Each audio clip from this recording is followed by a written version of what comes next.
പട്ടികജാതി പട്ടികവർഗ employees and pensioners association സംസ്ഥാന സമ്മേളനത്തിന് തുടക്കമായി. ഇതിന്റെ ഭാഗമായി സംവരണം പ്രതീക്ഷയും വെല്ലുവിളികളും എന്ന വിഷയത്തിൽ സെമിനാർ നടത്തി. Doctor Ambedkar cultural and educational society മുൻ chairman doctor Sagar T Thevalappuram ഉദ്ഘാടനം ചെയ്തു. കൊല്ലം ചിന്നക്കട ബസ് ബേയിലാണ് സെമിനാർ സംഘടിപ്പിച്ചത്. അർഹതപ്പെട്ട അവകാശങ്ങൾ നിഷേധിക്കുന്ന സർക്കാർ നിലപാടുകൾക്കെതിരെ സംഘടന ശക്തമായ തീരുമാനങ്ങൾ കൈക്കൊള്ളാൻ ഈ പ്രഥമ സമ്മേളനത്തിൽ തീരുമാനമെടുക്കണമെന്ന് സാഗർ ടി തേവലപ്പുറം പറഞ്ഞു.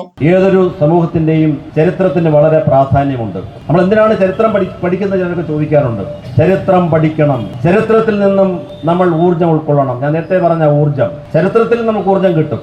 നമ്മുടെ മുൻഗാമികൾ നടന്നു പോയ വഴികൾ, അവർ കാണിച്ചു തന്ന വഴികൾ, അവർ ജീവിച്ചു തന്ന ജീവിതം, ജീവിച്ചു തീർത്ത ജീവിതം, അവരഭിമുഖീകരിച്ച പ്രതിസന്ധികൾ, പ്രശ്നങ്ങൾ, എങ്ങനെയാണ് അവരതിനെയൊക്കെ തരണം ചെയ്തത്. തീർച്ചയായും ഓരോ കാലഘട്ടത്തിലും ആ കാലഘട്ടത്തിൻ്റെതായ സവിശേഷമായ പ്രശ്നങ്ങളെ നമുക്ക് അഭിമുഖീകരിക്കേണ്ടി വരും. Kerala chapter director K Ambujakshan വിഷയാവതരണം നടത്തി.